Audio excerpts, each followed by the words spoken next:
Today let us take up general exceptions in Indian Penal Code, which is discussed in section 76 to 106. Totally 31 sections are covered in this chapter 4. So certain actions are not coming under the purview of offence. So that is exempted or exception is given from the punishment. That's called general exception. So this general exception is divided into two. One is called justifiable act and another is called excusable act. In excusable act, mistake and then incapacity, accident. Then the incapacity is divided into, that is the insanity, intoxication and then infancy. Then this is with regard to the excusable fact. In justifiable fact, there are the justifiable act is act of judge, act done in furtherance of court, and then necessity, duress, consent and communication, trivial offence, private defence. These are all called justifiable act. So for these acts, the it is coming under the exception, general exceptions, which is not punishable by the IPC. So naturally, the actual definition is a person presumed to be known for all his actions, to know the nature and consequence of act. So every person, all persons of sound mind know what he is doing, the consequences of act and also the nature of the act, because it is done with all the mens rea, that is the mind action is there. So those are all considered as normal nature. But generally, when the absence of mens rea is not there, then it is excused. Some of the offences which are not coming under the mens rea, that is considered as exceptions. So that we are going to see the exceptions. First we will take up the 76 mistake of act. In this, a police officer arrests Z instead of Y.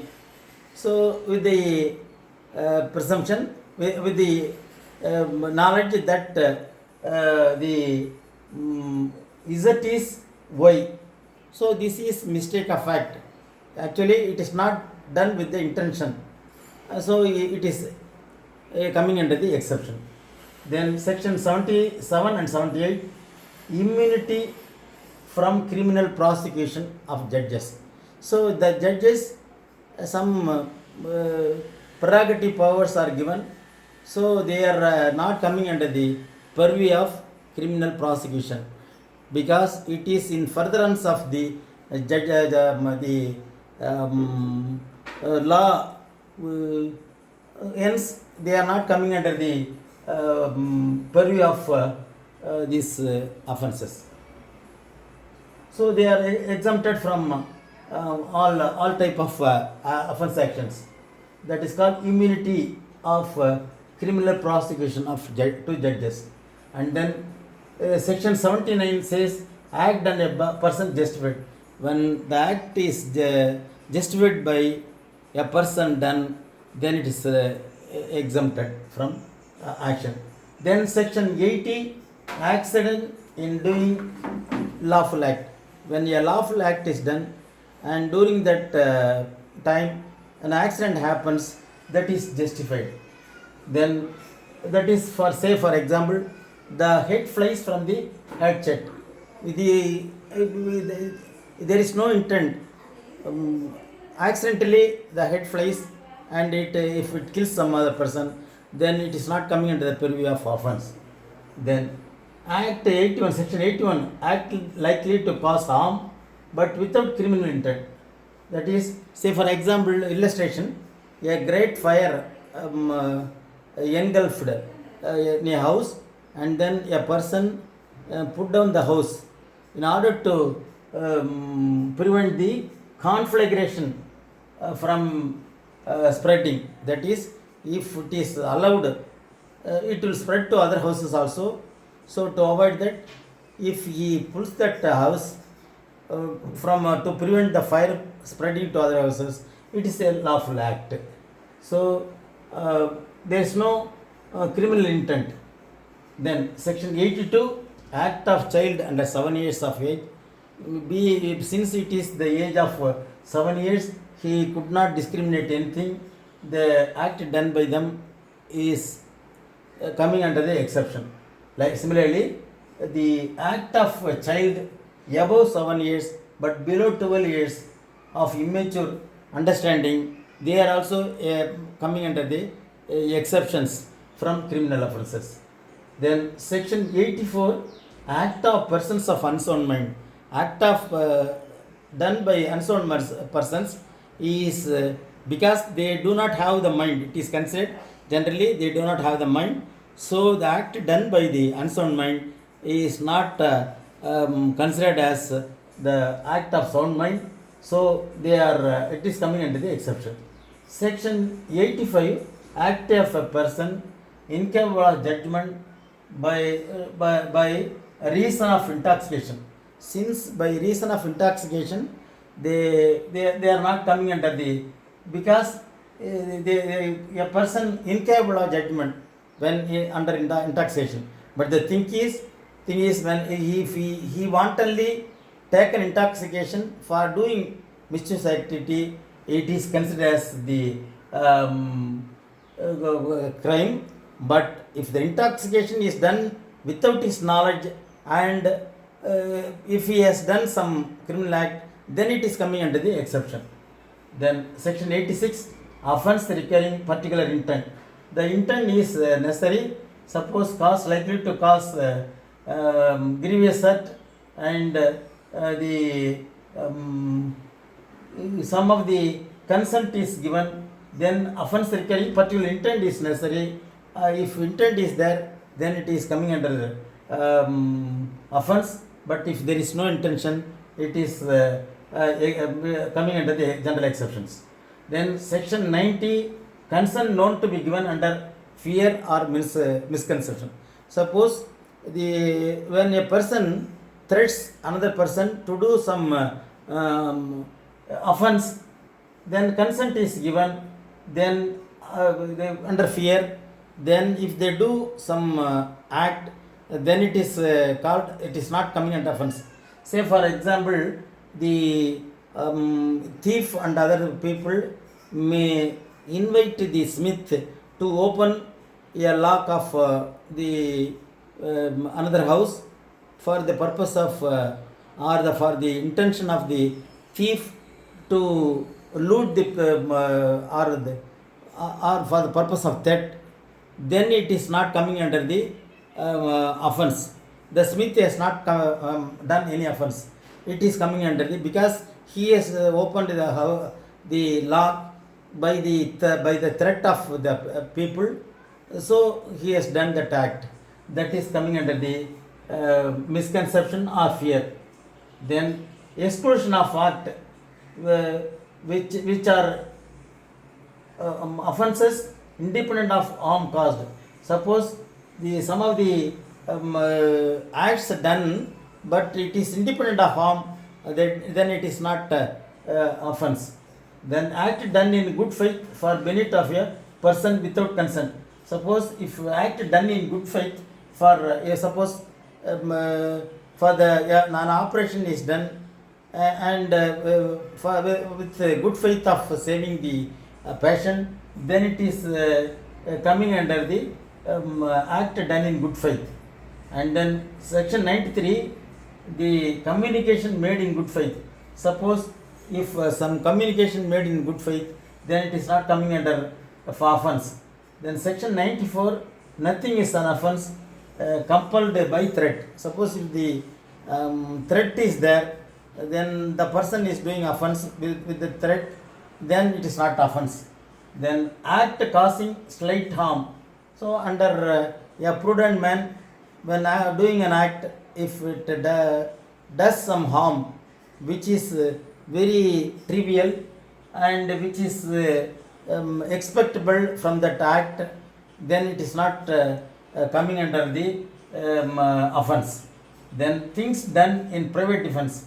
Suppose each and every person has the right to defend his body, that is called private defense.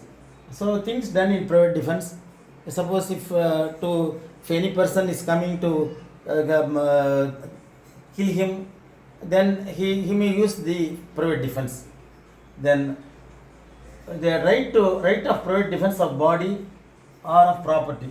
So whenever the right of defense of him, a person or the other person or the other private person, or similarly to protect his property or some other private property, then if he invokes some harm to others, then it is not coming under offense.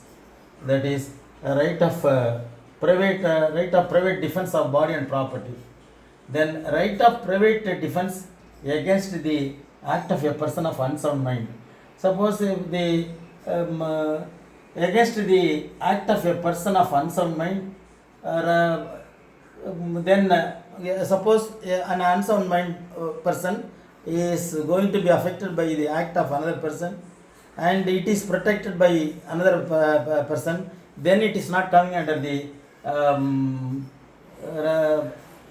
offense. It is a private defense. It is coming under the exception.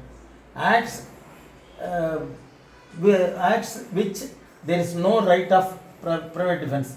Suppose if there is no rights of private defense, then it is not coming under the exception. Then when the right of private defense of body extend to causing death, suppose even if the right of private defense of the body extend to causing of death, then it is coming under the exception. Then right of when such right extends to cause harm other than death, even if other than death some harm is done, it is not it is coming under the exception.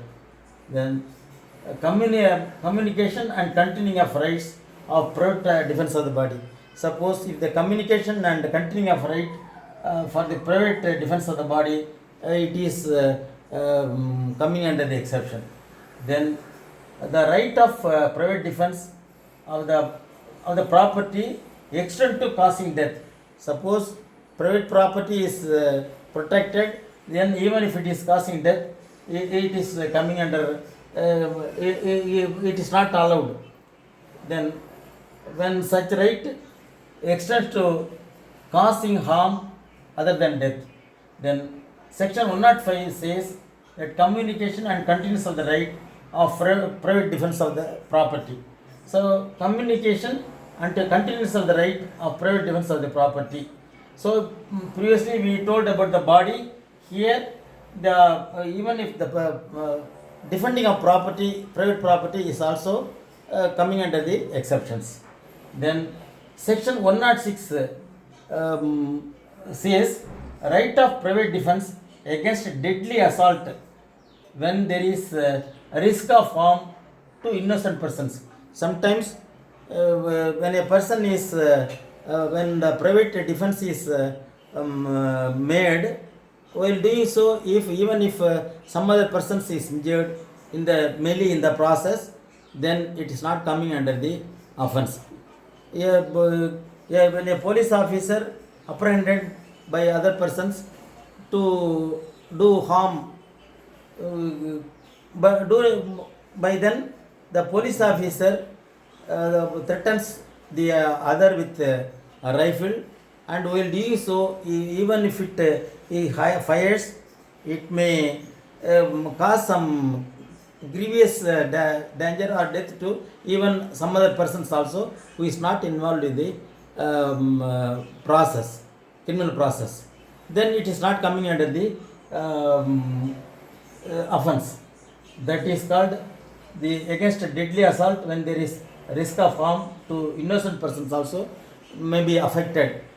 Then it is not coming under the purview of offense. So with these exceptions, we are concluding this video.